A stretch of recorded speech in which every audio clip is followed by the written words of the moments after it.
Hi, my name is Joe Rubino. Cinematics director at Turn 10 at Microsoft, one of Xbox's first-party studios. Today I want to talk to you a little bit about my story, about how I got into the industry. I started as a filmmaker and then transitioned to a developer. But I'll tell you some interesting stories along that process. Since we're doing this through a live stream and I'm not actually there, my presentation has shifted a bit, and it's going to be a little bit different than probably some of the other ones we've seen. I'm also going to talk about more of where I think the industry is headed as a whole, and what that means for developers and artists and aspiring storytellers as well. So I'm excited to talk to you about that, and hope everybody's staying safe and listening and complying to their local authorities because of this virus. We're all going to get through this, so just hang in there, and let's get going. Great to hear from you, Joe.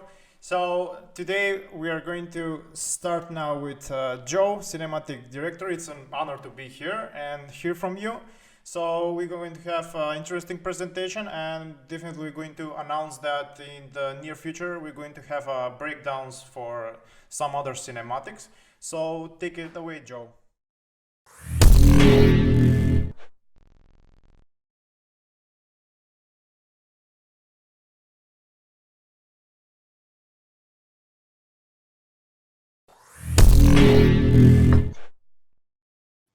All right, so let's get started here. Like I mentioned earlier, we're going to talk about my personal story of how I went from a filmmaker, a kid growing up in New York, to a video game developer on some amazing titles. First, I want to just give a thank you to M3CON and Stefan. You guys have been wonderful, and to all the viewers out there. At the end of this, if you want to, my contact info, I'd be happy to talk to you at any time. So, full disclosure, some of the opinions I'm going to talk about later on are my own. And let's get going. So, I've had the great opportunity. I don't know if I'm blessed or cursed, but I've had a chance to work on some of the greatest blockbusters in recent memory, in my opinion. I did not do all this stuff alone. These teams are special. It is a collaboration, and making games is magical, as you imagine. There is a certain sense of magic that you capture and you harness that directly translates to the players. So all these games have something in common, right? They all are immersive experiences, right? We play games to escape, okay? We play games to role play as characters that maybe we can't be in real life. And in times of stress, in times of despair, when the economy isn't good, or during a pandemic, people gravitate towards films and games because of that escapism. So it's really important to acknowledge the situation that we're in right now and where all of this could be heading. And that's where I really want to talk to you and talk about later.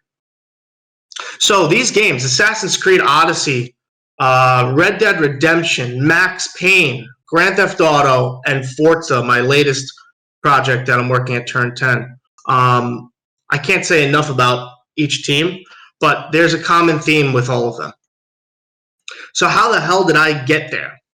Well, I started as a filmmaker, but before that, I was just some kid from New York. I borrowed my neighbor's camcorder. And I say borrow in quotations because I thought something was there. I didn't really understand if I had an artistic eye. I didn't even know what that meant. But I took a VHS camera and I started casting my friends and family in these movies. I don't know if you could call them movies, actually, but they definitely were something. And I started loving it. This passion started growing. But here's what the really interesting part about it was, as the world was changing in New York, 9/11, everything was changing, right? The only thing that was the same was coming home from school, plopping my ass on my couch, and playing games. Some of the early games that really inspired me were games like Deus Ex, the original Deus Ex, games like Halo, games like Grand Theft Auto, Vice City. these games kind of changed my perspective, and a light bulb went off, and I said, you know what? Let me combine this camcorder that I'm, making films with video games. Why can't I put my two loves together? And I started to go down that path. So I went to Colombia. I shot a lot of films, and then I had the chance to go to Rockstar Games. But before that, I was traveling around the world as a commercial. The thing about, if you're a storyteller out there, and if you like what you're hearing, you could also do this. And I give you some recommendations, and I'll get to that in a little bit. But one thing to keep in mind, if you're trying to break into the industry and you are still on the outside, practice, but really get your hands on equipment, get your hands in engines, and I'll get into that in a second. So, establish your foundation. This is what I did to break into the industry. I started to learn cinematic languages. I knew I wanted to be a storyteller in video games. I had that, my eyes were set on that dream. I didn't know how, but I just knew what I knew at the time. So I learned cinematic languages. I studied German Expressionism. I studied cinema verite, and I understood like film history. But at the same time, I did video game history as well. Video games have less of history than films, but there's a lot of parallels, and I'm going to get to that in a second. I studied cameras. I picked up every single camera I can get my hands on, and I learned it inside and out because I didn't know how important that was going to be later on for developing things like virtual cameras, which I'll talk about. And then another thing, I played games, but I played them objectively. I didn't want to go in and break it down. I wanted to go in and have fun and let those memories be realistic. If you approach it from an analytical standpoint, you're going to have a different perspective on the outside coming out of a game than you were if you just sit down and you really try to enjoy it. There's a different mindset there. I studied game engines. In 2009 to 2009, we didn't have that many open source game engines. Valve had a couple, but really there wasn't that many options. So now with Unreal and Unity and all those options in Crytek, you can get in and start making content right now. So study those engines and study philosophy. People like Epicurus and Socrates, there's a lot of video games that are actually inspired by ancient philosophy. People don't realize we think about these things when we're trying to make engaging stories. And then shoot. If you're a filmmaker and you want to be a storyteller in video games, you got to shoot films. You have to understand how to move cameras through space. You got to understand how shot design works. You got to understand how to bridge content, how to go from like an action sequence to something that's more calming, because that's the same thing. There's a parallel there with gameplay, right? Going from a fight scene to you collected the item from the princess, and you have to have a conversation. Pacing is everything. And then another thing is discover your environments. How are you going to be able to tell engaging stories if you're not out there looking for them yourself? Now, what does that actually mean? Travel, open up your perspective, do things that are out of your comfort zone. But most of all, observe your surroundings. Really take it in. Whenever you go on a hike, stop for an extra second, take a beat, and really observe what you're seeing, and then take a picture. So why is this all important? Well, it's about immersive experiences, right? As storytellers, as escapism continues to get deeper, we are going to have more immersive experience. And that's what I do so well. And that's what you should too. Your whole life goal as an artist, as a video game developer, is to create the ultimate immersive experience. And I'm going to talk about that in a second. So I've had great perspective. Turn 10, Rockstar, and Ubisoft, 3 pillars of the industry. They've been doing things so well, and they do them very uniquely. And I won't get into like practices or processes during this conversation. But what I will tell you is that during my time with these studios, I've been like a fly on the wall, observing how different they really are, but they all have the same goal, and it's to make the best experience, right? But they do other things really well. For example, Turn 10 is about authenticity, Forza Motorsport. The game is a racing sim, and its goal is to be as realistic as real life, if not more. So it's important to understand photogrammetry. It's important to understand physics, even the tire pressure in a car and a wheel. These things change the approach and the actual end result of the projects. Rockstar is more about player experiences. Rockstar is about satire and characters and story and gameplay that wraps around it like a frame or a shell. You could take games like Red Dead and GTA. When you really rip apart the objectives, they're very similar.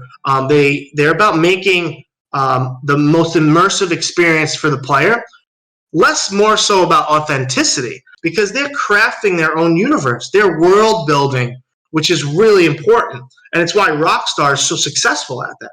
Great stories, great characters, and a team that really buys into it. And then Ubisoft.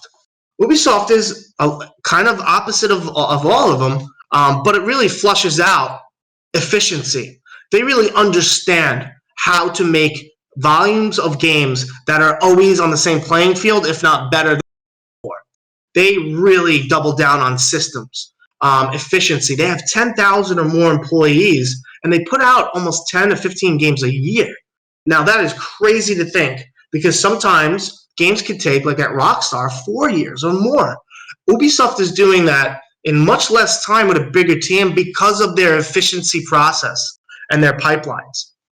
Now, all three of these studios are always hiring, and I recommend to look at every job opportunity with them. You would be very, very happy to work for any three of them. So I implore you after this to go check out their job listings and see if anything suits you.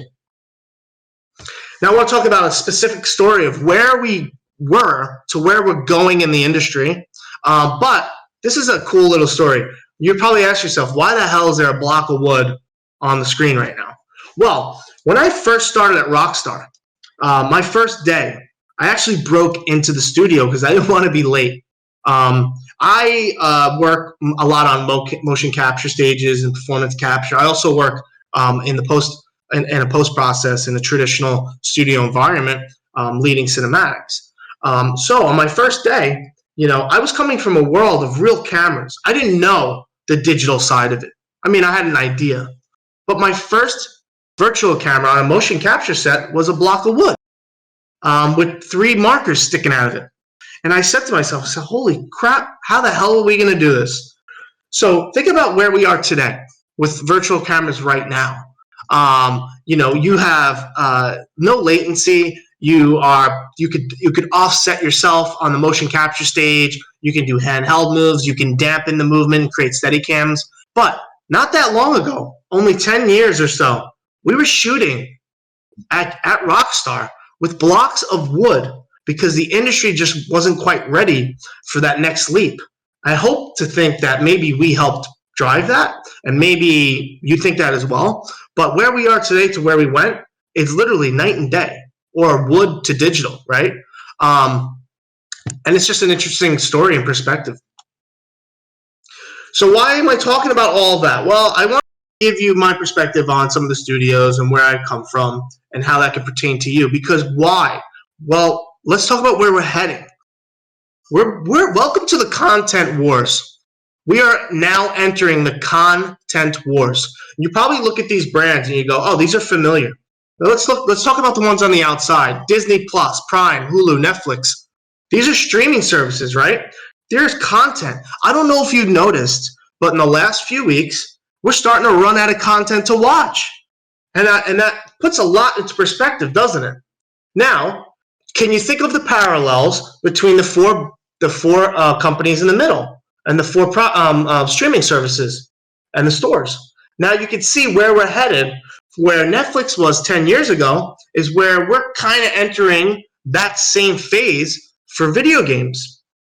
So content is going to be king, right? Whoever is making the best content is going to win that audience.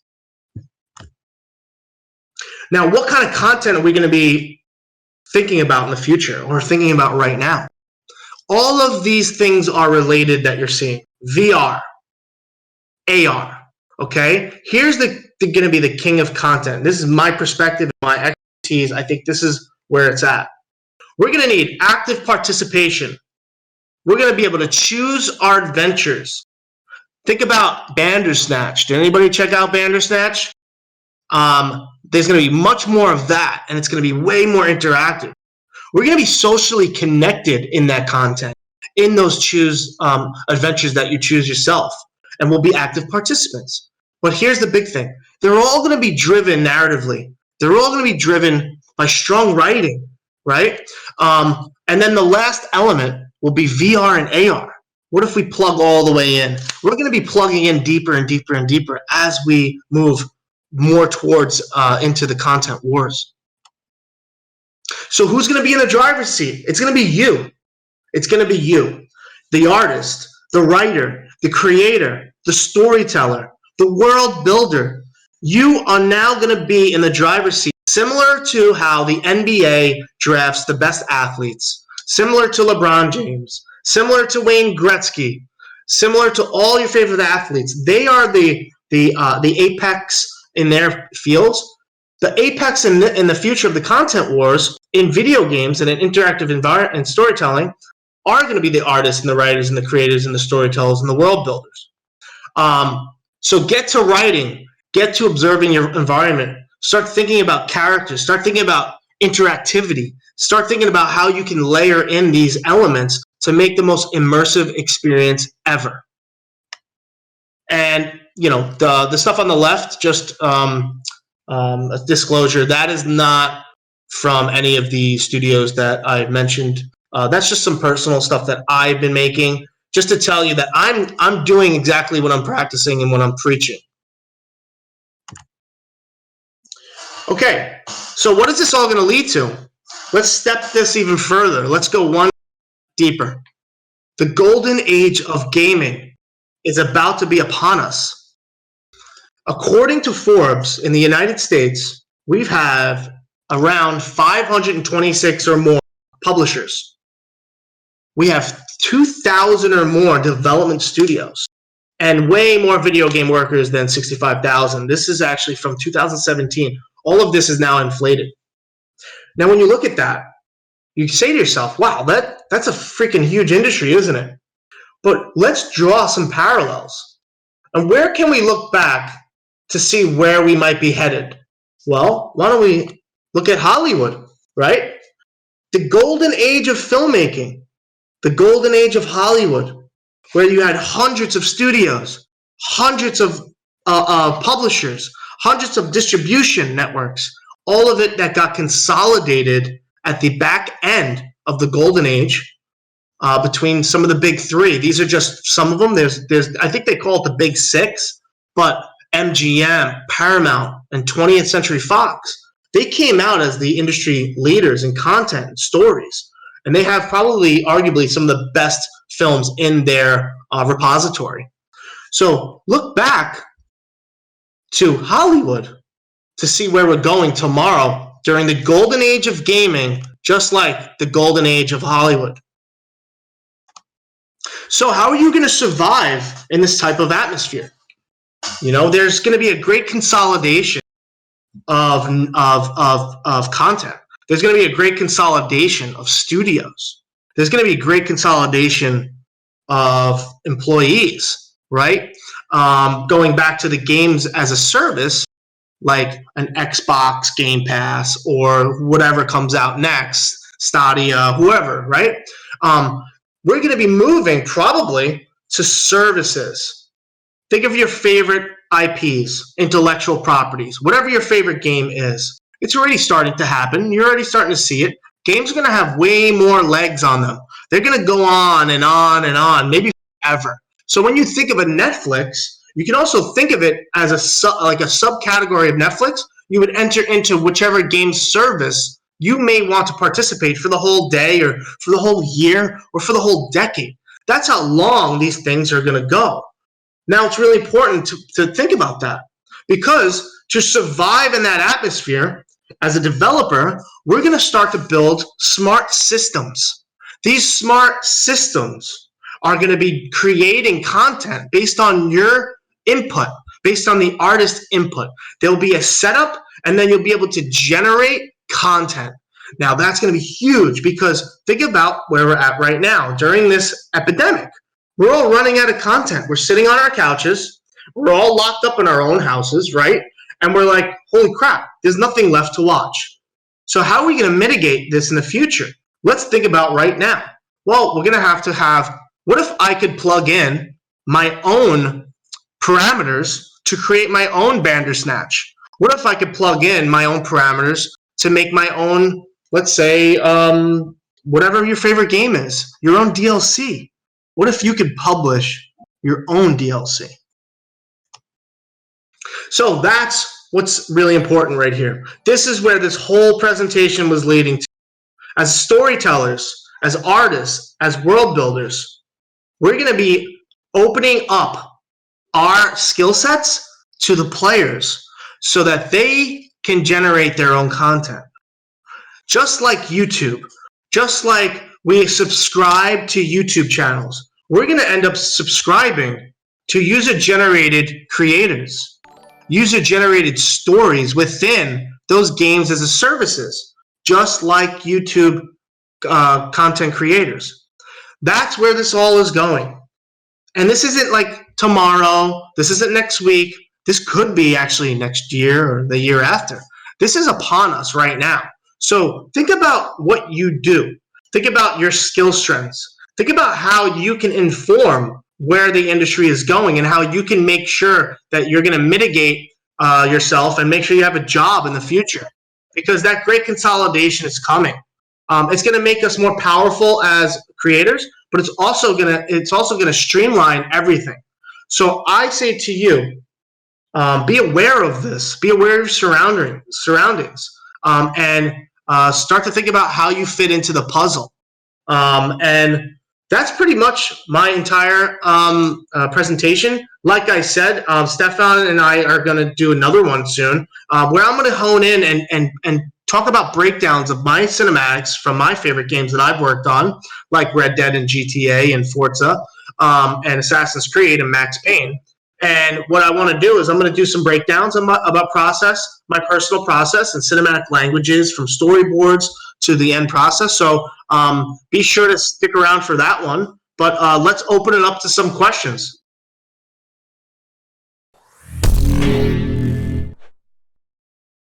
All right. Hello. I'm going to be taking some questions in the chat room now. So let's start here. I will ask a question before they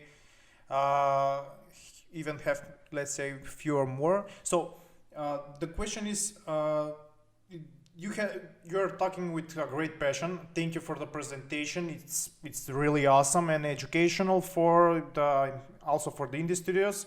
Like I'm seeing in the comments, they are pretty much interested in that part. So definitely the indie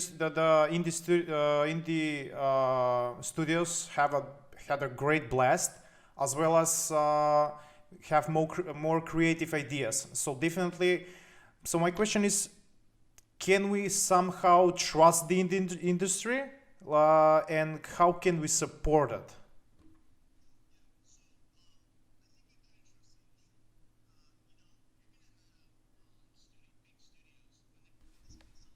Starts happening, which it kind of is.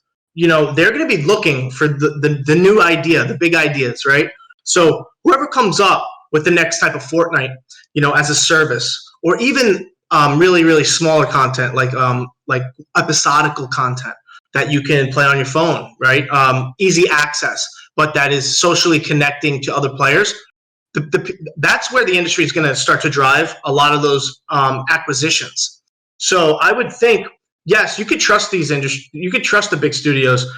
No studio out there is like, okay, how are we going to screw the next person in line? No one thinks like that because we actually feed off each other. We look at other studios and go, wow, look what they're doing. That's really cool. I'm inspired by that. The thing is, there's a lot of recipe ingredients around indie development studios that actually inform choices of the big developers, right? What we realize is, let's take Fortnite for an example. When everyone was hit hard by Fortnite because we didn't see it coming, such an easy idea that was just simple and it worked. There was a lot of player agency with their characters and the emotes, and it had all of the elements. Instead of trying to make the next Fortnite, we realized, and everybody realized this, that there are ingredients that you pull out that work, not all of it, and you create a new recipe. That's exactly how studios are going to look at indie studios right now. The big developers, they're going to look for those new little ingredients that they can extract and put into their products or create new products altogether. Great. So we have a questions from Get Sugar Power. Get Sugar Power. Okay. You can read it from there.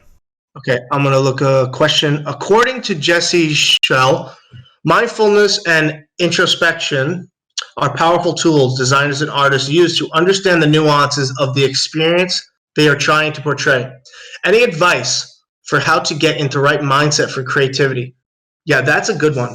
So this is a personal story. So for me, sometimes my best ideas come to me in the middle of the night when I'm sleeping. I will often wake up at 2 a.m., 3 a.m. and send myself an email, and I'll catalog it. I'll write file, dream, or idea, or fixed solution, and I will collect my thoughts in the morning. And I'll try to finish what I started. I'll try to flush that out. So that's one way to do it. Another way to do it is definitely listen to music that is soothing to yourself. If you can get all of the pain of the everyday life and Groundhog's Day, this is always present when you're creating, right? You know, your bill at 5 p.m. that you have to pay, or you know, you got to walk the dog. All these things are constant. They're always there. You can't unplug it. But what you can do is you could smooth it over and mask it by entering yourself into another deeper mindset for creativity. And music helps to do that, stuff that will soothe you. So I really recommend doing that as well. But one thing you don't want to do, you don't want to just go, oh, I love what this thing is and I want to copy it. Because you're subconsciously always copying anyway. And you want to make something and put your own signature on it, right? So sometimes stepping away from media is a great thing as well. Disconnecting your phone, stepping away out of YouTube, looking away from reference that you think is something that you want to make. Sometimes go outside the box and look at stuff that has nothing to do with the thing that you're trying to create. That's my advice to you on that. Great, really good answer. So next one should be. So we have a question from Zafar. When is the PS5 going to be released in Europe? I cannot comment on any of that type of stuff. And I'm seeing a lot of GTA 6 comments. You're going to have to talk to Rockstar about that. I'm sure they'll be happy to announce stuff when they can announce stuff. I have no idea. Some great people over there. Shout out to Rockstars, all the Rockstars. But I cannot talk about any of that. Okay, so we have now, how long does it take to make a full story, and what makes a good story? Okay, this is a good one. There's a lot to unravel here. I've been writing. This is how long it takes to create a world. Let's think about that. A world has its own rules. A world has its own religion. A world has its own set of economies, right? And motivations. So to really flush out, let's say like a Lord of the Rings world, or a Marvel universe. They're sometimes based in grounded in reality, but if you want to make your own versions of that, you need to do a few things. Number one is you're going to need to start writing a lot of content. You're going to need to do character breakdowns. You're going to need to do climactic motivations. And then you're going to need to build reference guides, artistic guidebooks. If you're making a sci-fi project, for example, what does the weapon that's a pulse rifle feel like and sound like? Who designed it? If you start creating these backstories for everything that you want to create, you're going to find that they start to connect. There's connections to them, and you're going to start to realize, wow, I really know what I'm talking about in this world. And you can start living in that world. You can start breathing that. You're going to start feeling the characters, and you're going to discover the true motivations. Once you have that flushed out, that's kind of like your outline, okay? And then you start to drive forward the story itself. You can't do that unless you have the elements of the outline. So that's what creates a good story. And that's how you create worlds. Great. Also, we have a get sugar power question. So you can read it. It's small. It's above. So get sugar asked, I share your enthusiasm for the future in terms of technology, the way VR and AR are going to lead the industry. How do you suggest for current designers and artists to jump that bandwagon? I don't think you need to jump that bandwagon because it's going to present itself for you. It's going to be in your way. Whatever you're doing right now, all of a sudden it's going to present itself, and then you're going to have an opportunity. That doesn't mean all the other traditional 3D content. That's still going to be a place for that. It's just you're going to have options now. It's going to be layered. You may opt into the VR experience in the next, whatever your favorite game is, but you may also want to play in third person, right? Or you may want to use the companion app. It's going to be how you want to opt into the content and I'm talking from a player's perspective. Now you can flip that from an artistic perspective.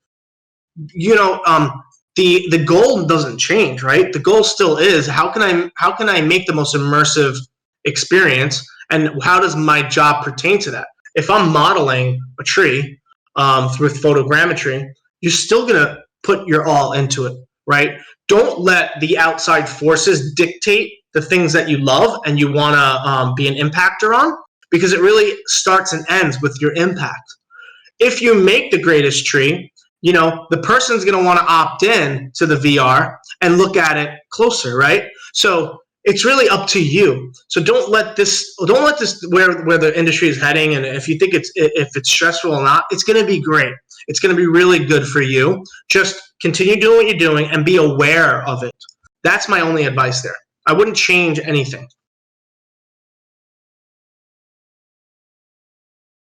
Pretty good questions. So you can read the next one.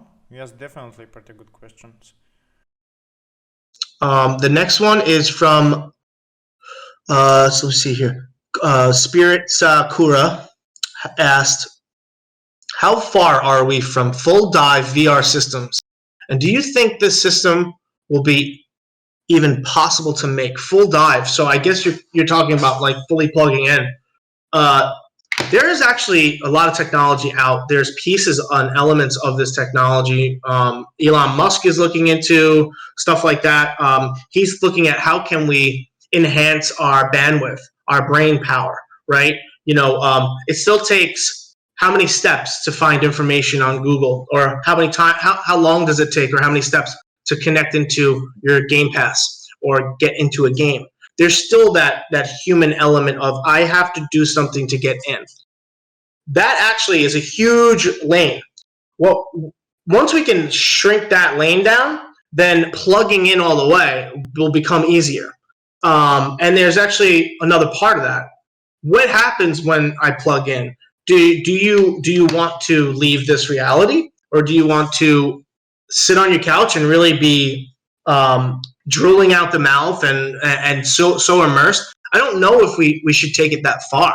I think there should be a sense of groundedness, and I'm not concerned that maybe we do go too far. I'm interested to see where it goes, but the technology is actually really close. Some may say it's already here, or some may say actually it's past us. Now it's up to some of the industry leaders to start to connect the dots and put things together without going too fast. Because as you can imagine, think about 10 years ago to today, or 20 years ago today. The iPhone was that first step into immersive connectivity with each other, right? And now VR, which has always been around but never this robust, has added another layer to that. So think about these steps. Now, logically, what comes next? Do I put on a headset or do I plug in? Am I actually going to plug in my mind into the next Red Dead whatever, or the next Fortnite, or the next Forza? Could I see that happening? Yes. Is it here? Maybe. Not quite. Perfect. So next one is going to be the 854. Yeah. Okay, Yoti854. Hello, Yoti. I'm interested. The question is, I'm interested where you draw your inspiration from, because my inspiration typically comes from games like Souls and Half-Life. Mine too. What's your opinion on that? And do you have any tips for staying motivated? Motivated. Oh man, motivation is a secret weapon. Self-motivation is the hardest thing to do. How to wake up in the morning, especially let's say you've been applying to a lot of things, or a task at work is just not coming across the way you visualize it or the way the directors visualized it. Self-motivation is a superpower, and you have to know how to access it and not how to drain it. So one thing is sustainability. We all have gas in our tank. When you wake up in the morning, you're in a full tank, right? You eat, you can even go higher than 100%. You have to really know when to turn it off and turn it on. If you're at 5 o'clock at night and you're just finding your groove, it's probably not a good thing to go until 12 or 1 the next day, because now you're altering your bandwidth for the next day, and that's going to spiral. So first off, find how to sustain yourself. Really listen to your body and listen to your mind, because when you're getting lost in creativity, you could stay there and it comes with you. Once you exit that mindset, you're taking some of that stuff with you. So be aware of that. Be aware of the people you love. So that's the first part of it. The second part of it is, don't be afraid to fail. Don't be scared of failure. What I learned, I've had tremendous success, but I've had probably equally as much failure. Life is always going to be this roller coaster, and motivation is important, because when you're coming down on a failure or something and you're like, man, I will never be this thing I want to be, and it's this, you're going down on the roller coaster. Well, roller coasters have gravity, right? So what happens at the end of that roller coaster? You're learning from all of this. You're taking it all in. It's painful. It sucks. But guess what? You're going to propel yourself up that next track, up that next apex, right? So once you become aware of that, and you're aware of the down spiral, you go, all right, let me really absorb all of this, okay? Yeah, this sucks, right?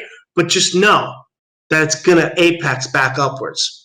And you now have all of that energy behind you, driving you forward. That's one way to look at motivation. And that's how I look at motivation. I feel already motivated, really. Yeah, also inspired. Nice job, really. Now we have... Let's see.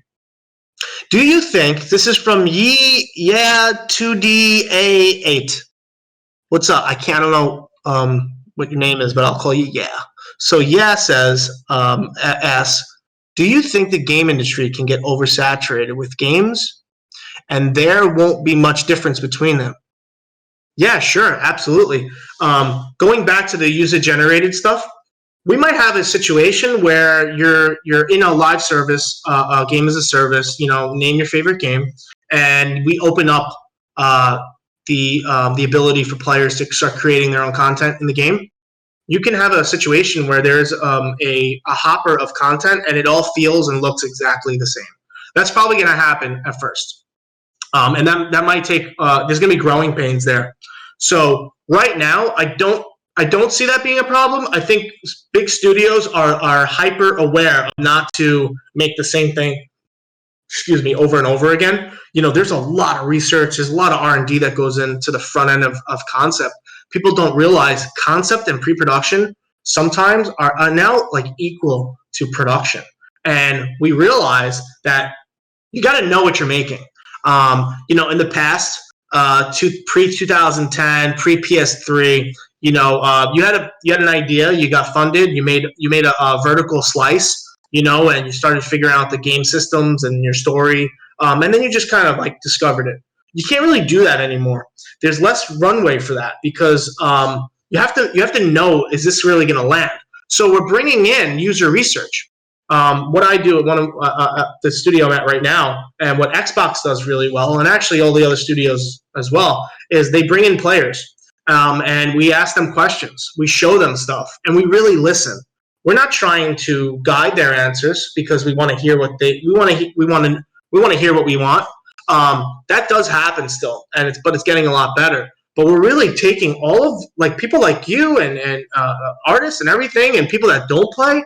We bring them in and we show them stuff, and we go, "Hey, what do you think of that?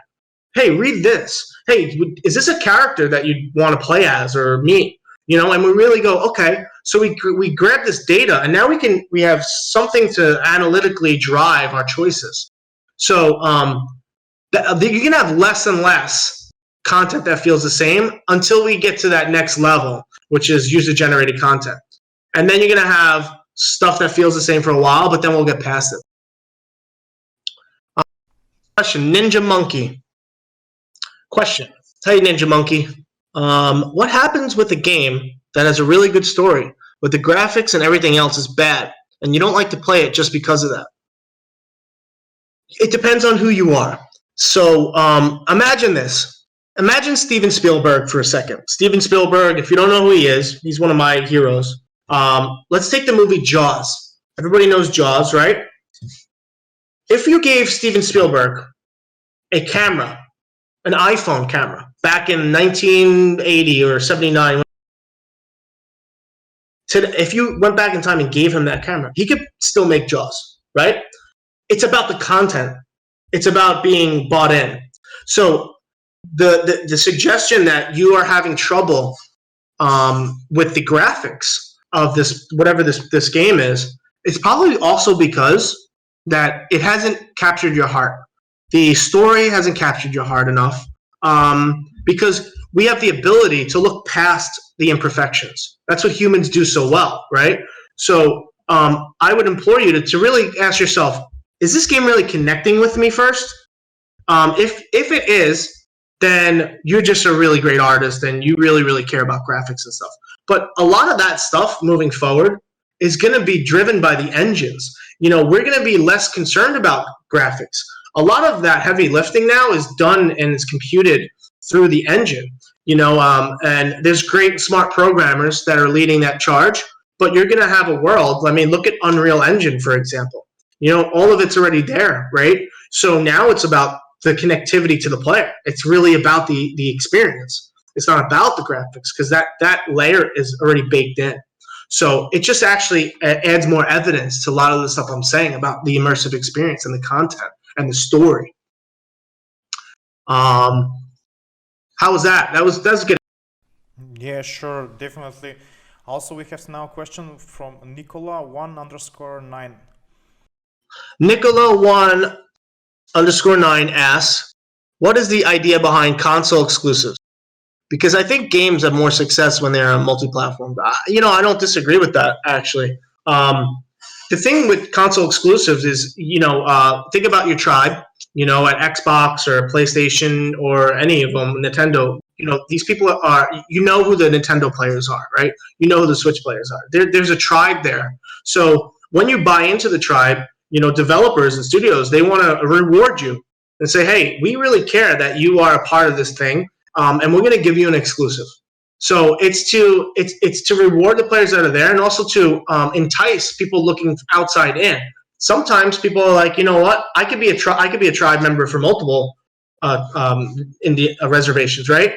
So it's also to entice other people, but you have a lot of exclusives at launches and stuff, but usually they tend to jump platforms later on when the shelf life is being is starting to go on the down curve. You start to see games jump platforms more, which is happening a little bit at the back end of the current generation right now. Okay, let's go to another question.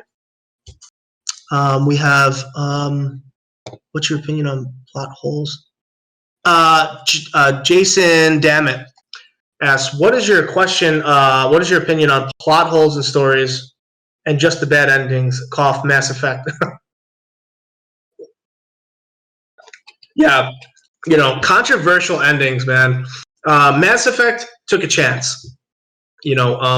They really took a chance, and you have to give them credit for going there. Just like in any other game, killing your protagonist, or you realize everything is a simulation, or whatever the crazy ending. Look at Lost, for example. Nobody even knows what the ending is on that. It just it was like a carrot in front of your face for years, and then all of a sudden the carrot's gone, and there's no reason why, and you don't know who's dangling it. That's sort of what happens in some of these games. And Mass Effect is a great IP. Let's not knock it down. When you're that emotionally connected, it might happen. This might happen, no matter what the ending is. You're sad that it's going to be over. So there's that underlying subconscious element that you're like, damn, this thing's done. Like, I can't do this anymore, and it hurts. So always think about that as another element to this. Maybe whatever ending they came up with, people were going to be upset about. Maybe that actually is. Now, good writing and all that does.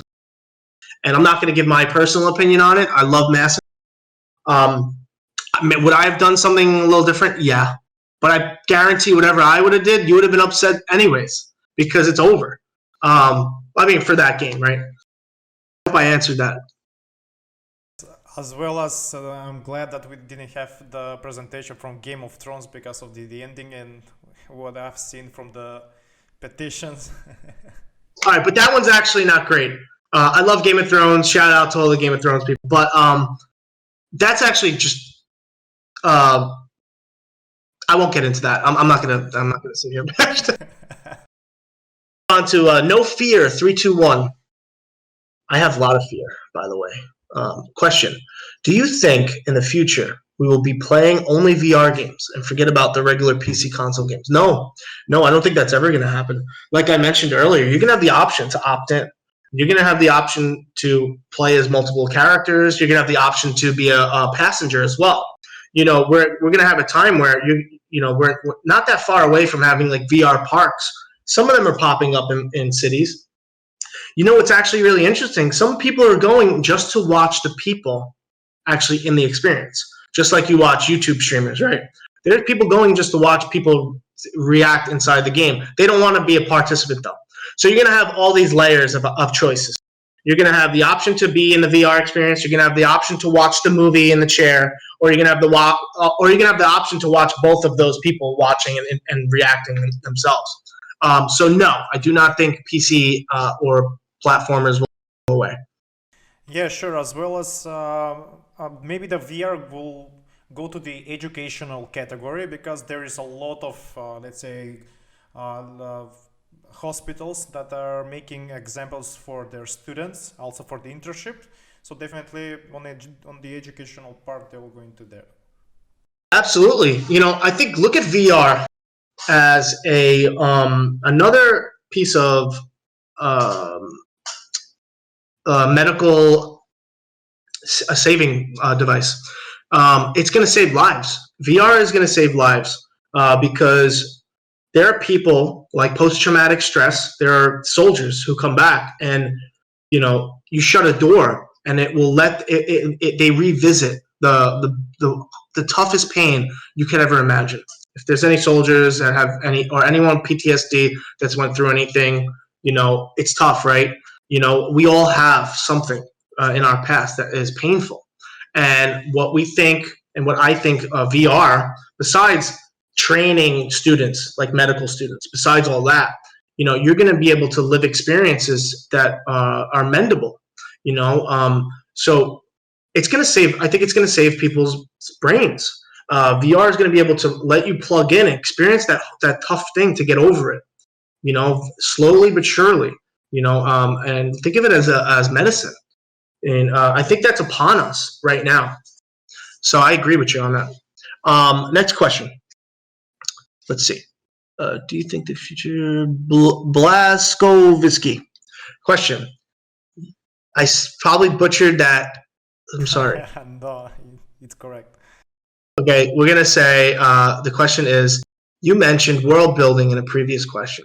I wanted to ask you if you can suggest any tools and techniques for writing, keeping references, and being able to continue where you stopped. That's tough, since it's a long and demanding process. Yeah, that is really hard. So, like I mentioned, I've been developing this world, for 8 years. 8 years. Sometimes months on end, I don't write a single word. But all of a sudden, a discovery, I'll go into a forest, and I'll see something, or I'll have an interaction with a person, or I'll be on YouTube, or I'll be on Wikipedia, or I'll be playing a game, and I'll go, oh my god. So I always glue myself back to it and snap back to it.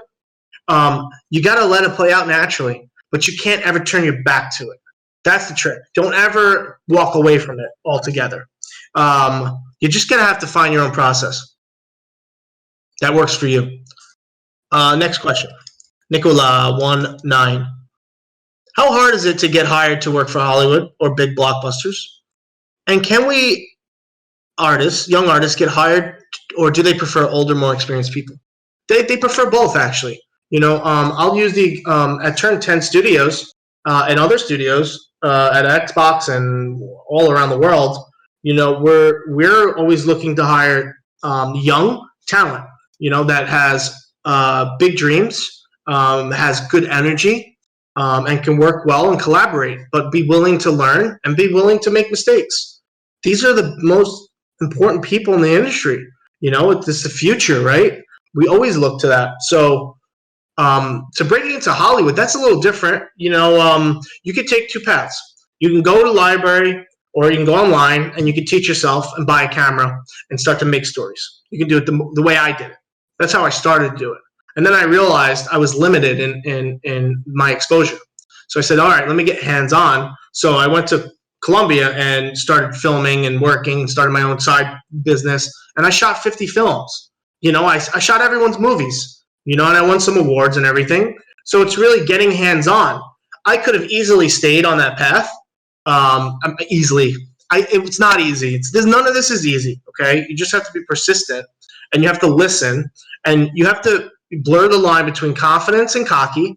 You have to go in and know what you're talking about, but also be quiet when other people are talking who probably know more than you. Don't make that mistake, because I made that mistake a few times. Breaking into Hollywood is not hard. It's not that hard. It's not easy, but it's persistence. If you want to work on a Hollywood film, you probably could work as a PA tomorrow. If you want to work as an extra and learn the front of the camera, which I actually suggest, if you want to be a director, a cinematics director, or a storyteller or a writer, you got to get yourself in front of the camera. You have to see how you perform, how you hit beats, even your own stuff, like write your own screenplay and then act it out. And you'll be like, oh, wow, that's way off. And you'll kind of mitigate those discoveries later on, and you'll just be smarter about the process. But breaking into Hollywood, it's not that hard. It's not that easy. If you want it really bad, you can do it. Start with interning, start with PAing, but really find your lane. You have the art department, you got the camera department, you got the writing department, you got the prop department. Which one tickles your fancy? Which one do you think you would have fun going to work? Because the hours are long. Typical film sets are 10 to 14 hours a day, 5 days a week, sometimes more. Be willing, but it's a family. Just like creating games. You create a new family. It's a creative family. So that's the best part about it, really. Sure. Now we have from Let me see it from Dark Alex underscore Dark Knight 989. Can you? Worked on Dark Knight. Red Dead Redemption 2 is probably the most good-looking story game out there. Given that it's like a whole cinematic in itself, true, how hard was it to make that world? Given it makes you feel like the world can exist even without you in it. See, that's the whole point of creating a world like Red Dead. Great writers understand what you just said. You know, when you put the controller down in a world like Red Dead, or a world like GTA or The Witcher, right? Or probably Cyberpunk too, that's coming out. You can't help but think, when I boot this game off, are they actually still in there doing their thing? Are they still on their path? You know, we're not that far away from saying yes. The fact that you are recognizing that means it's a slam dunk for you. It really connected with you. You're probably the type of person that follows the deer around. You're probably the type of person that will go fishing and just do that for an hour and then just hang out and just watch the sunset. You know, that means that you are completely immersed. And that's, we have to tip our hat to the creators. You know, the team at Rockstar that's their sole goal, is to do things like that. You know, and actually most teams do that. They just happen to find the formula that really works well, but it's really about the personnel and the studio mindset. Their goal, they wake up, they eat, sleep, and bleed this, is how to make the most immersive experience possible. So, you know, that's why they're one of the best at it. And it sounds like you think that as well. So, let's see. Question. Which studio? This is Maya 4AC. Hello. Which studio in your experience is the best to work for early on and learn a lot? Also, how hard is it to get into these studios? What should we focus on more? Yes, sure. It's like this question was like asked before, but definitely you may want to get the studios to hire you as well. So definitely you're not just looking for a studio to go into, but definitely you need to, let's say, create some sort of amazing portfolio.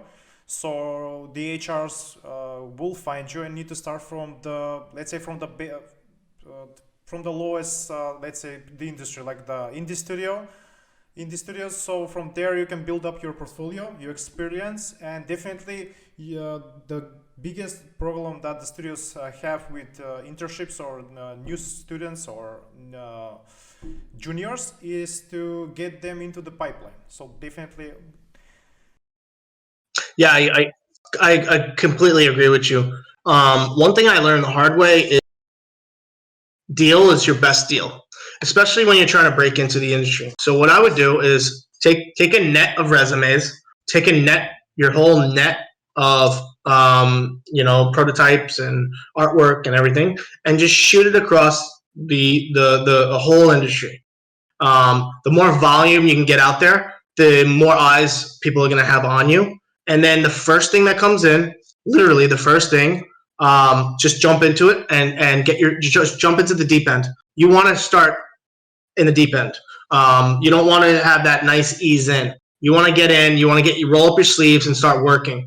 Whether you care that much about the project or not, that is not necessarily as important for getting your beak wet, understanding how to communicate with teams, understanding how to be a listener, understanding how to create something, and the pipeline and all that. So I recommend you just dive right in. Of course you want to apply to things that you dream jobs, right, and dream studios. But for me, it wasn't any of them. It just happened to be Rockstar was my first, because they were looking for something that somebody like me, and I was looking to somebody like them, and it just happened to be, the stars aligned.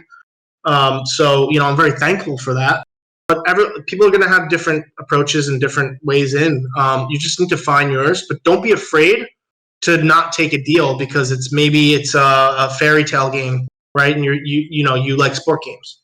Don't be afraid of that. Actually, that's going to make you better. So try that. That was your first job, definitely?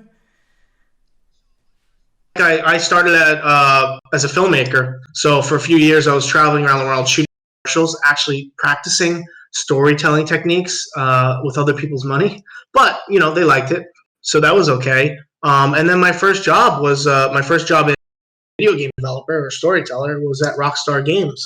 And I'll tell you a little story. My first day, I was late. I almost missed my first day, and I had to break into Rockstar, so I wasn't late. And if anybody knows Rockstar is very, very secret about everything, and because they have to be. There's a lot of people out there that want to know what's going on. So they don't really have a lot of signage on some of the buildings. So it was my first day to be on set, and I didn't want to be late. So I broke through the back door. I kind of popped it open, and it was walking through the prop room where all the GTA 4's weapons are and some of the cars and all that. And I'm walking through, and there's a guy back there with headphones on. And he looks over. He's like, "Who the heck is this guy?" And I'm like, "Hey, I'm Joe. I'm here for the job." And they were shocked. But they didn't kick me out. Thank God. So that was my first day at Rockstar. An amazing job for first one, really. I'm going to move on to Vixer24. Hi, Vixer. How do you cope with burnouts? Yeah. An example while in the middle of a project. Yeah, so burnout is a real thing. Sustainability, you have to be self-aware of what you can give. You also have to be self-aware when to say no. Don't be a yes man because you want to prove yourself. That's going to end up making you a yes man to just yourself, because you might be out of a job because of it. Be self-aware of this. If you feel like you're being overworked, it's okay to acknowledge that. If you have a deadline and you have to hit it, try to hit it. But if it keeps happening, you're probably taking on too much, right? And if it's out of your hands, that's a problem too. The industry is getting much better at this. The big studios are aware of this, and they're all concerned about your well-being. You are the pride and glory. Just as much as they care about the players, they equally care about you as a person in the studio. Don't forget that. So sometimes crunch happens, and you're gonna have it.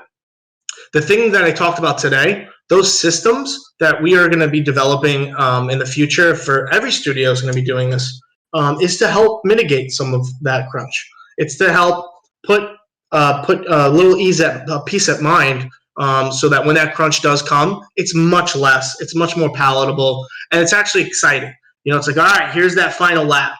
It's like when you're running in gym class. That last lap is painful, but the finish line's there. You can see it.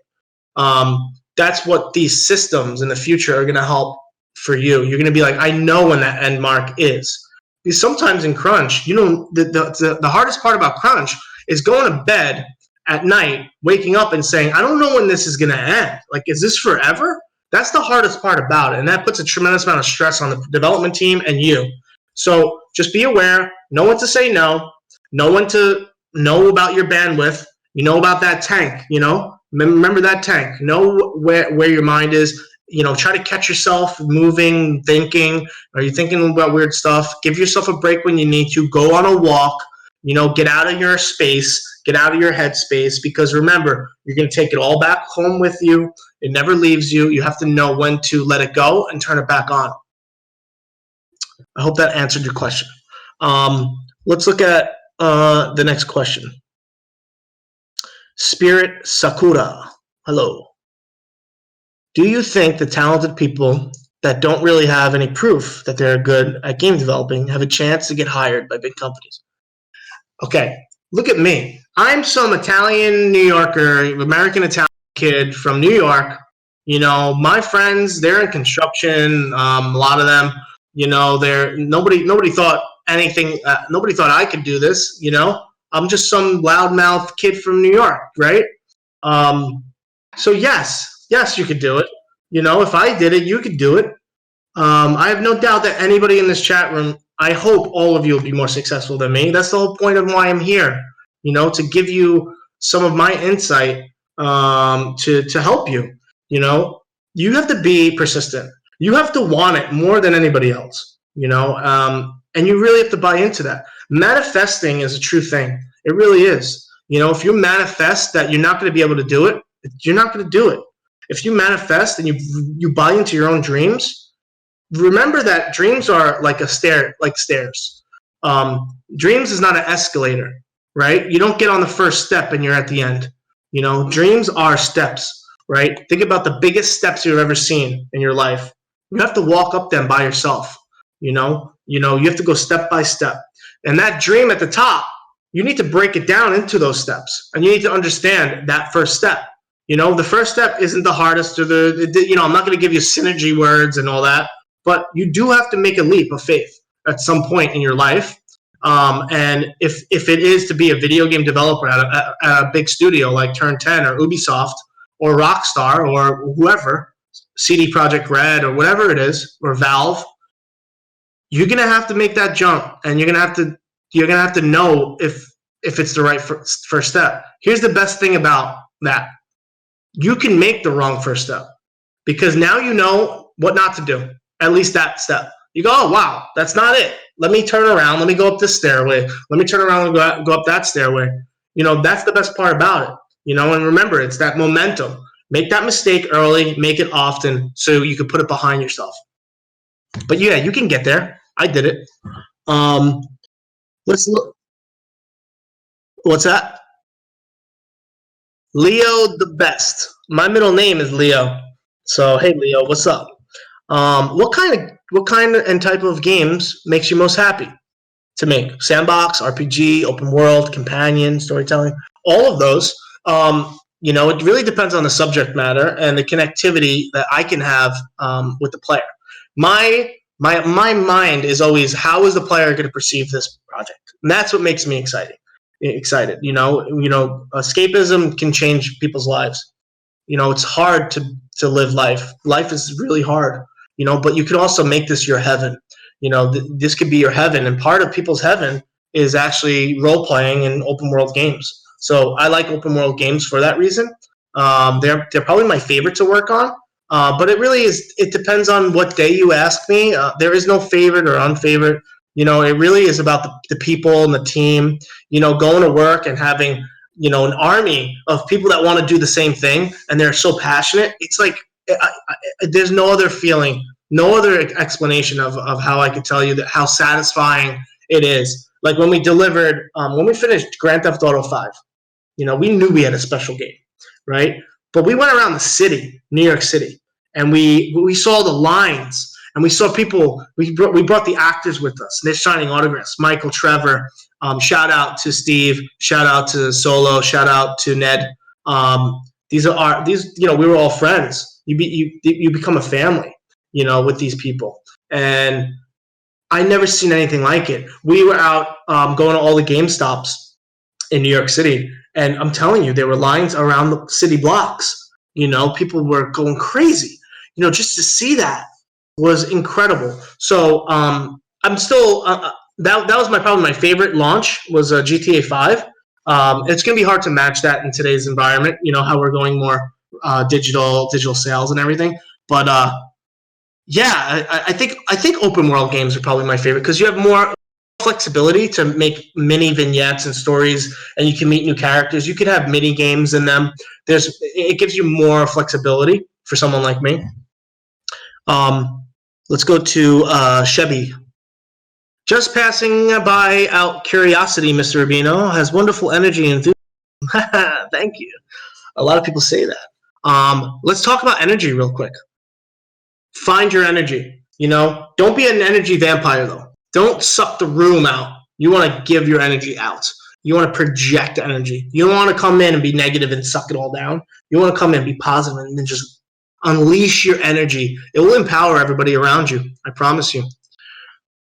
In your opinion, Maya, what's harder to make? The beginning of the story or the ending of the story? Look at J.J. Abrams. J.J. Abrams is notorious where he can't really end a movie. Unfortunately, like Super 8, some people say Star Wars. I love all his projects because he's like a mini Spielberg. But Lost, it's really, really hard to end something because there's a lot of reasons behind it. But when you're at the movie theater and you're like, to ever end. You never want it to end. You're like, let this go on. I will live here. I'll go to work here. Let it all happen for the rest of my life. So ending really good stories is probably the hardest thing of stories. But the next in line is actually getting people to buy in. I call it the 9-minute rule. It might be the 9-second rule in today's day and age, but you have 9 minutes in a feature film to sort of capture the hearts of the audience. It's probably much less than that. That used to be the standard a long time ago, but things have changed. You have the same amount of time probably for video games. Maybe you have a little more runway, but you have to capture the player's heart right away. And if you don't do that, if you don't hook them in, it's like a fishing reel. If you don't get them to bite the bait of the story and the atmosphere and the environment and the gameplay mechanics, if it's not all working together, it might break your immersion, and you're gonna be like, screw this, I'm out. How many games have you put in and you literally never play it again after 5 minutes? You're just like, I know everything that's gonna be in this game.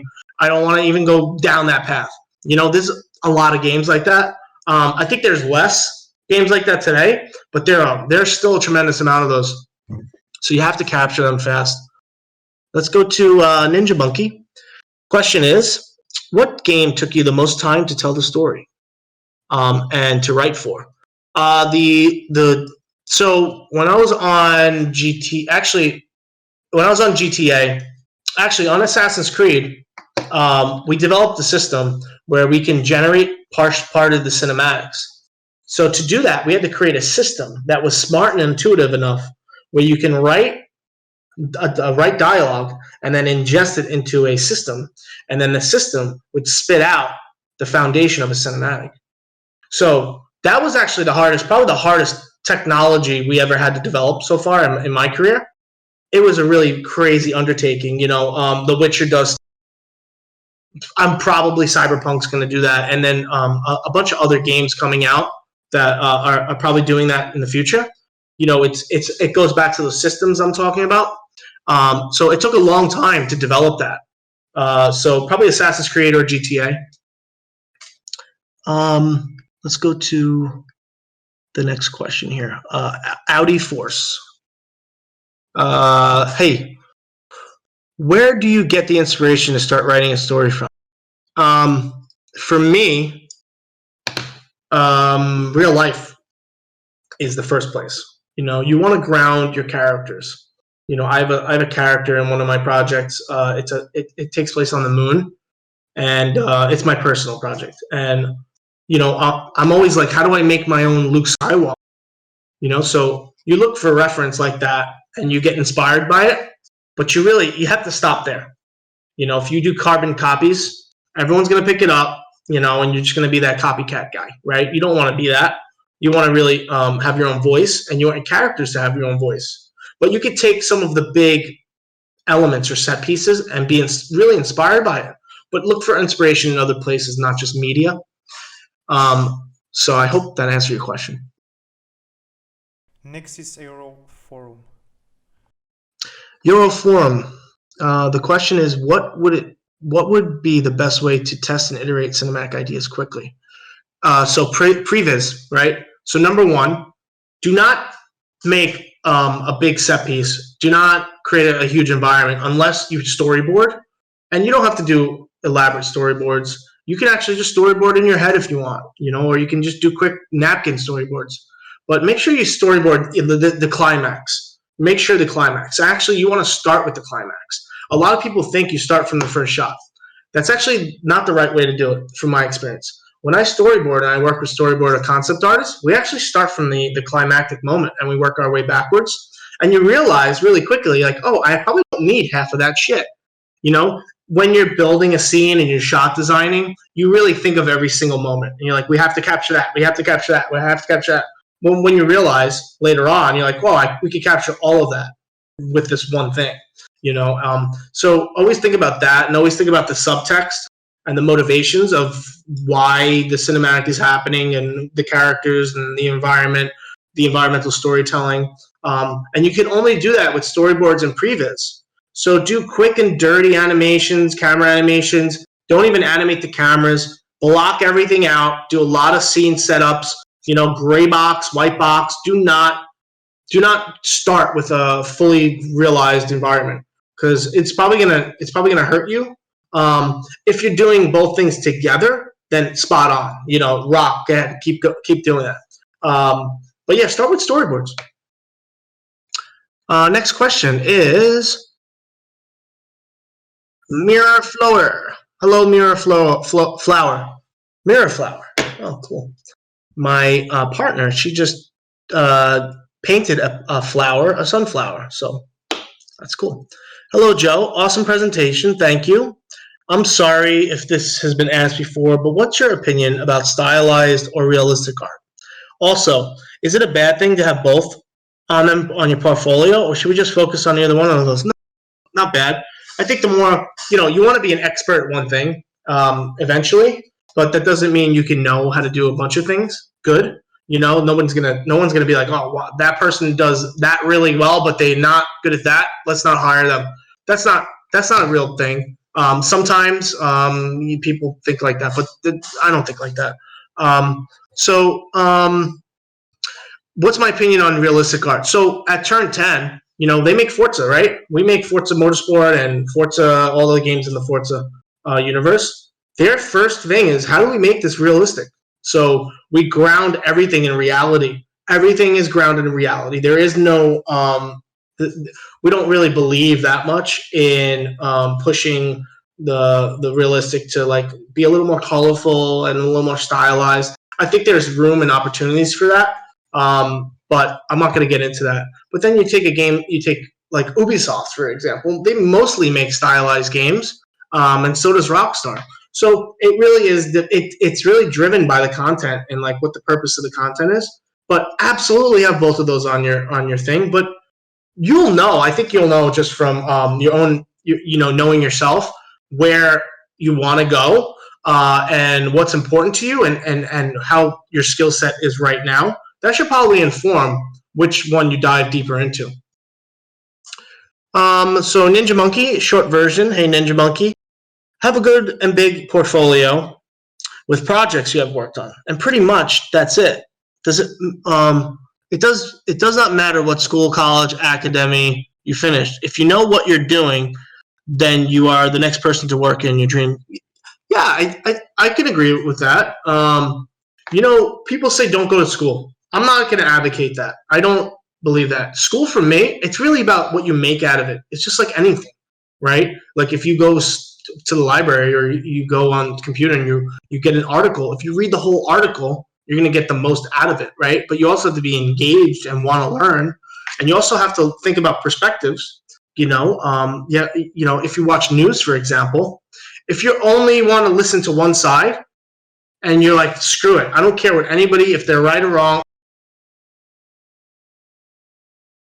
don't use that in this industry. Don't think like that.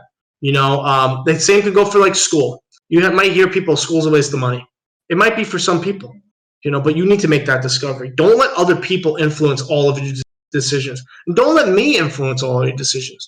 What you should do is take all this information and you should consolidate it, deconstruct it, and then let it inspire you or uninspire you and take it with you. Don't let it lead you. We have a question from I'm just going to call you Z. What programs are the best used for game design and game development? I would say get Unreal, get Motion Builder, get Maya.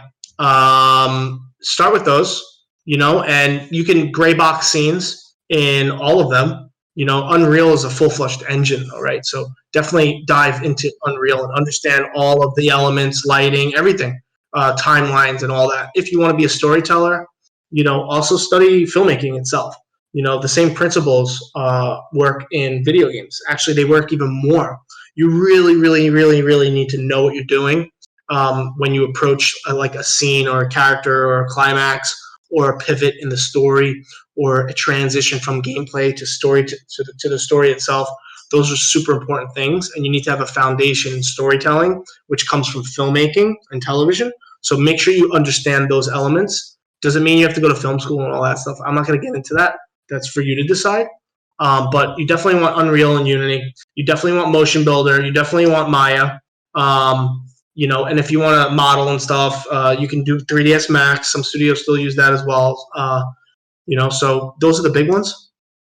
Yeah, sure. And also, many of our from our last conference, the cinematographer of Eric Smith from Pixar, they're as well using for experimenting, let's say, for a scene Unreal Engine. So my question is, from what I can see, every cinematographer or a director are starting to use in Unreal. Is that of help?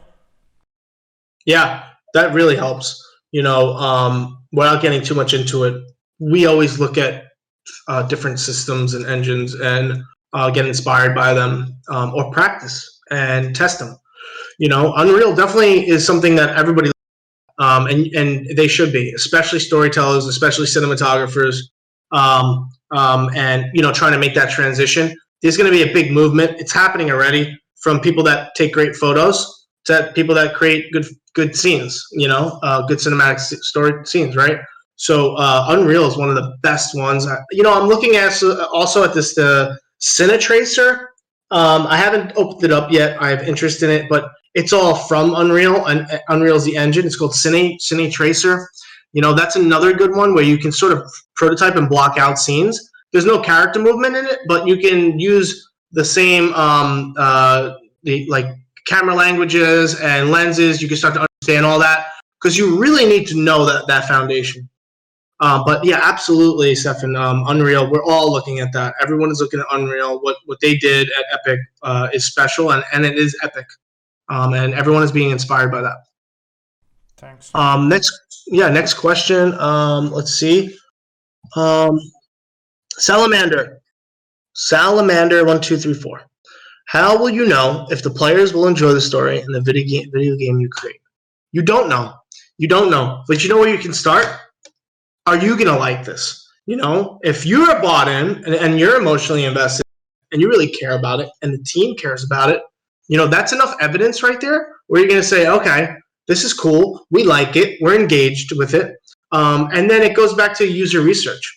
You don't want players, when you ask them questions and you bring them into your studio, you don't want them to drive every decision. But you definitely want to understand where their head's at. They're not going to be in your head, though. They're not going to know all of the peripheral information and the backstory and all that stuff. But you can fire and bounce stuff off of them, and you could be like, hey, does this motivate you? Would you pick up the controller and continue playing? And those questions are important. But you don't know if the story is going to be good, but that shouldn't stop you. And if your story ain't that good, that's not, maybe that one wasn't the right one. You don't have to make it again. So it's more evidence for you to have more information. Be like, okay, those stories probably aren't great. But every story is good and bad in its own way. It really depends on the audience that you're trying to connect to, and also know your audience. You should really understand who they are. You should understand their motivations, and you should be thinking about them at every step of the way. We have another question here from, let me see. Do we have another question here?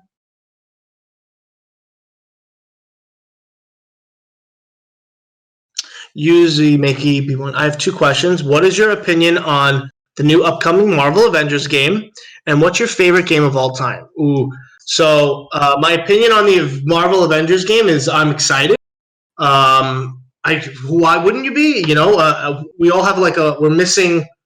The MCU is on pause, right? We don't have new movies coming out. I'd love to be in a movie with Marvel. I want to role play as these characters. I think they have a big challenge ahead of them. It's how do you take something that everybody really loves and have them rediscover it with a little bit of a different approach. And I don't know if it's more comic booky. I'm not going to get into that, but the characters and the voices are different. We've been falling in love with these sort of cast members for 10 years, right? We love Tony Stark and we love Robert Downey Jr. as Tony Stark. And when you close your eyes, you see that marriage. Now, going into a video game, you have to suspend that marriage a bit, and you have to buy into a new marriage. And if you can have that ability, you'll enjoy the game more. If you're very analytical and critical, and things need to be on the nose, just like the comic or the movie, you're gonna have a harder time enjoying it. All my advice is to you is give it a chance. I'm sure it's gonna have great moments. There's a great team behind it. I believe in it, and I'm looking forward to it. My favorite game of all time, probably Half-Life 2. Half-Life 2 changed a lot for me. Halo Combat Evolved, Deus Ex 1 for PC. There was a stupid game for, I'm not going to call it stupid, but there was a game called Battle Tanks or something, or Tank 64. I love that game. I played that game religiously. And all you went around is killed AI tanks, and they all had bases. Shout out to Nintendo 64. But Halo, Counter-Strike, I still play Counter-Strike. It's one of my favorite games. I love it. It's a game of angles. I've never seen a shooter that is such a game of angles where if you stand on the box and you lean in this way, you will see the direct angle to where you'll always get a headshot. And it's discovering those little the environment design really plays into the shooting mechanics. I love that. Some games in more recent history that I love, GTA Vice City, GTA San Andreas. Those games really changed my life. Those are the games that made me want to work at Rockstar. So I can't believe it happened. I can't believe I'm even able to talk about it. It's like a dream come true. And then some other games. I love Uncharted. Uncharted 2 and 3. It's just like playing an action movie. It really is. They did such a good job with that. Shout out to all of the team at Naughty Dog. And then I really like role-playing games as well.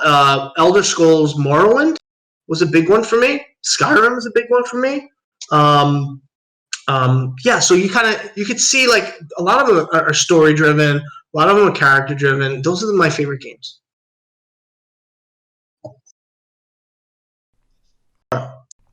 If you could give yourself from 10 years ago one piece of advice, what would it be? Oh, that's a tough one. Get Sugar Power. Why you put me on the spot like that? I would say, don't give up. You're gonna find your dreams, but you have to understand the road is gonna be dark sometimes. It's gonna be painful. Just like anything, trying to get into the creative industries is hard. Imagine taking something in your brain and going and trying to convince everyone around you that it's the right thing to do. That sounds like impossible. That sounds like magic. And that's what we have to do sometimes in this industry. So sometimes you're going to make mistakes. But my advice to myself is persevere. Don't give up. Be a fighter. Be a fighter, but know when to choose your battles and know when to be like, okay, I lost this one. I always charge in. I'm like, let's do it. We got it. And you try to rally the troops because game development is like going to war. It's not like going to war, but it's like a battle, right? And if you all are in the trench together and you pick each other up and you lift each other up, there's gonna be moments where you're not doing great. There's gonna be moments where you're the best in the studio, but it's contrasting. It depends on the day, depends on your mood. Because you're showing up to work every day and you're creating something that doesn't exist. That's hard to do. So persevere. That's what I would give my advice to myself.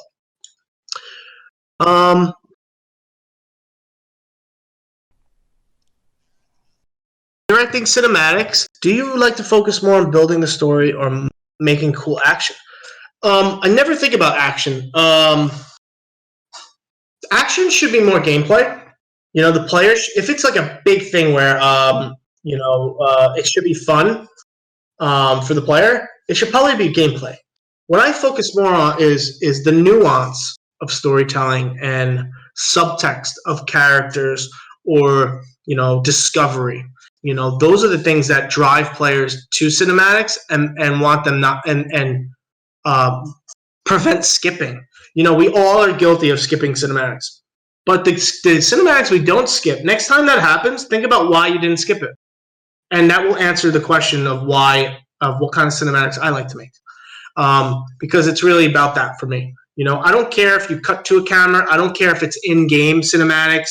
I don't care. As long as the player is looking and engaged and cares, and that drives the story forward and drives their experience forward, and it makes them happy or sad and gives them an emotion or a question, that's the type of cinematics I like to make. The next question is from Get Sugar Power.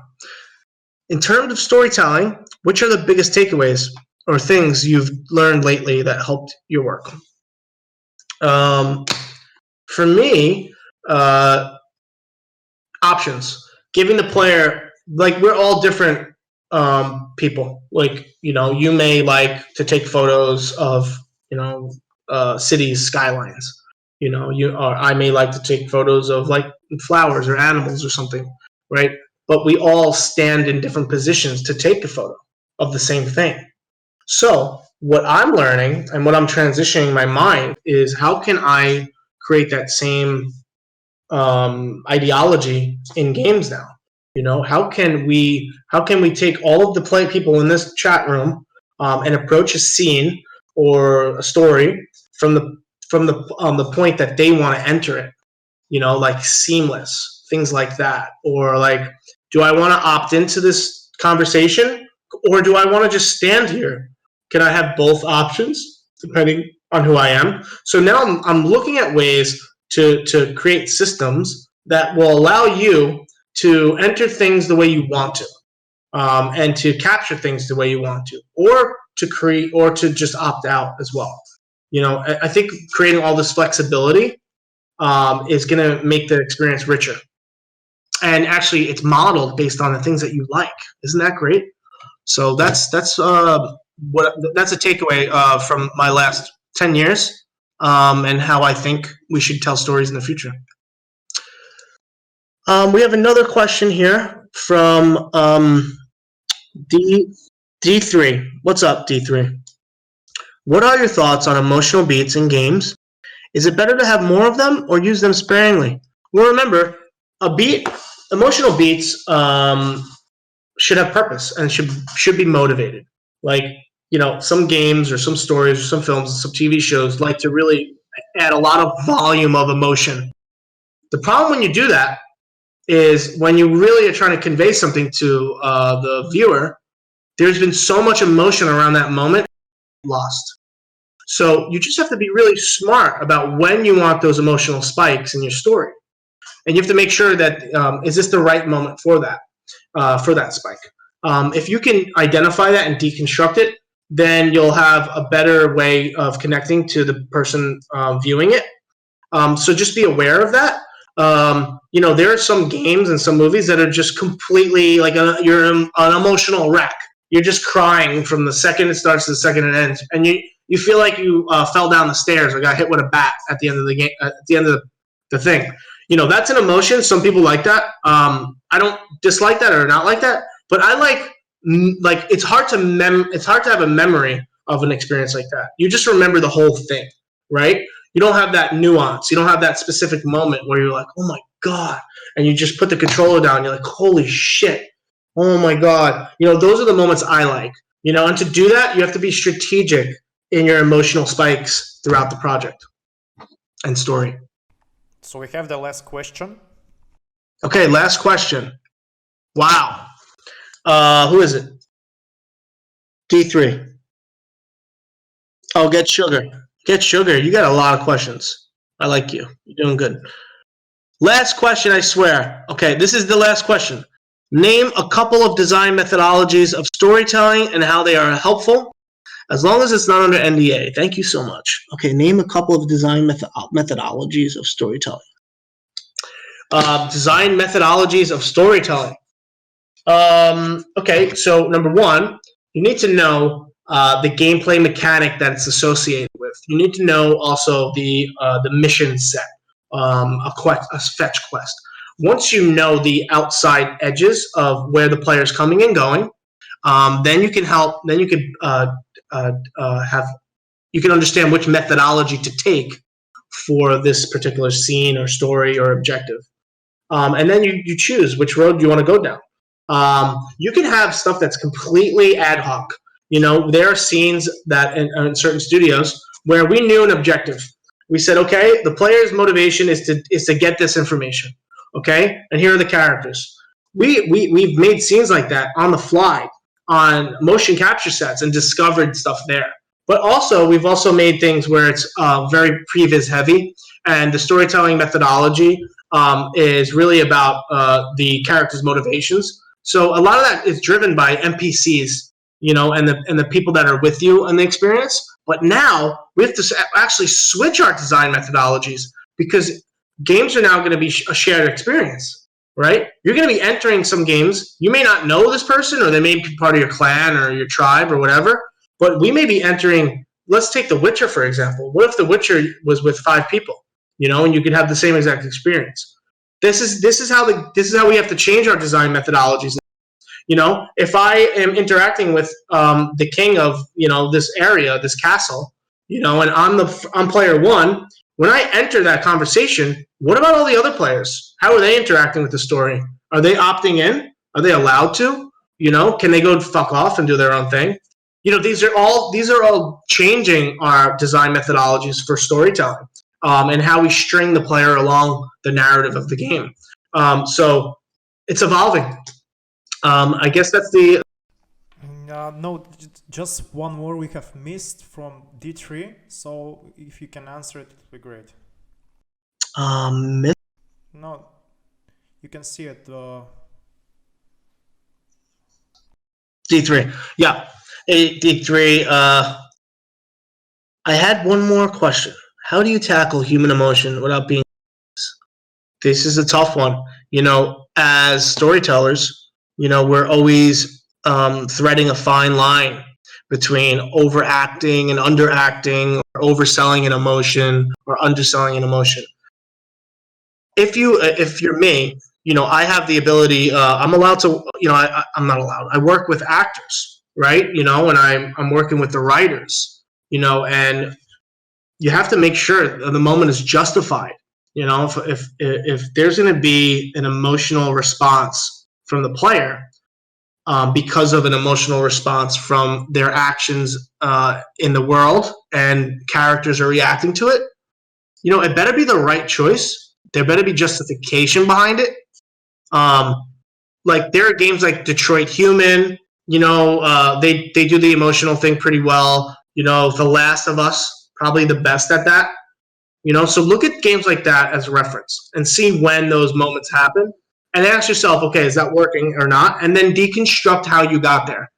Deconstruct the gameplay into it, deconstruct the environmental storytelling, and then deconstruct the scene itself. And then you'll find the answer to are things over emotional or under emotional? It just needs to be justified, and you need to follow the breadcrumbs. That's what we do, and also relationships. When we're in pre-production or rehearsals or production, there has to be a good rapport with actors and the production team and the mocap team and the director, right? You have to find that. If you don't make that connection, it's gonna translate to the player. They're gonna know that something weird was going on there. Like there was a weird energy. You want to have the best energy. I'll leave this story with you. When we were doing the opening for Assassin's Creed Odyssey, we had a scene, the Battle of Thermopylae, where Leonidas fights the Persian army of 1 million, and there was 300 Spartans. We all know the story, right? But what happened was weird. We realized Elias Toufexis is an actor, video game actor. Shout out to him. Something happened on set. This is the first time it happened for me. We were reliving a moment in time that was real. We had to pay its respects, but we also wanted to make it entertaining and fun and our own without disrespecting that. There was this energy that came upon us. I swear it was like history was coming to us. When we were like, every decision we're like, all right, like, is this the right decision? Is this possible? We fed that emotion. We fed it like with a spoon. We kept feeding it. And so all the emotions in the prologue for Assassin's Creed, are good. Like it plays, it translates well. I'm not going to sit here and critique my own work. That's for you guys to decide. But go back and look at it. There was a real energy there, and we harnessed it. And you have to discover that. And it's not that hard to do it. You just need to know where to look. I guess that's all I have to say about that.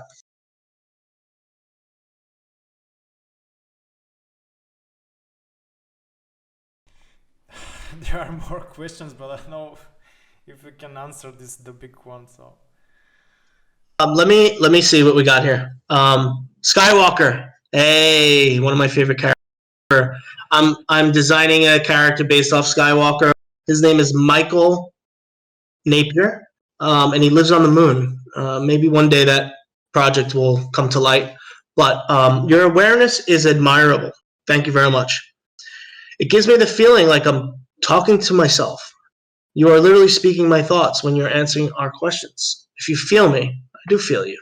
My question is asking of your confirmation or correction of my statement, which is that learning the softwares and standards are only technical, but the real deal comes from within ourselves, which can be something totally new that we feel like no one has ever tried it so far. As long as we're sure that will work. Don't be sure of it. You don't have to be sure of it. Like if you're finding that within yourself, that's the hardest thing about everything I'm talking about. It really is. Don't worry about software. Like you'll learn it. Everybody's gonna learn it. But what is driving your decision to learn the software to create that thing? I couldn't agree more with what Skywalker is saying here. Spot on. Everyone listen to that and think about that as well.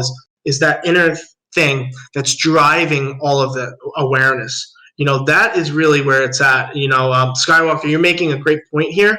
I would find that whatever's tickling you inside, whatever's making that discovery, you need to hone in on that and find it. That's going to drive a lot. That's going to be huge for you. The fact that you're recognizing it is huge. I implore everybody in this room to think about that as well. Is identify the driving factor. Don't worry about if it's going to work or not. Just start doing it. And this is awesome. Thank you so much. You all are what keep me going. We make games because of you, artists and viewers and players. We're all in this together. And think about some of the stuff I talked about. And add me on LinkedIn or whatever, all those things. And if you ever have questions, send me an email or send me a message on LinkedIn. And, if I get to it in time, I'll respond when I can. I try to always respond. And I hope to be doing another one of these with Stefan, where we can actually break down some scenes for you guys. We can start looking at stuff, and I can give you some insight on my personal process, and maybe that will help you. But yeah, thank you so much. May the force be with you as well. There is some nice words from Aeroforum. You can read it or later. So thanks again, Joe. It's been an amazing presentation, really. Thanks for being here. Thank you. I really appreciate you, and I appreciate everybody.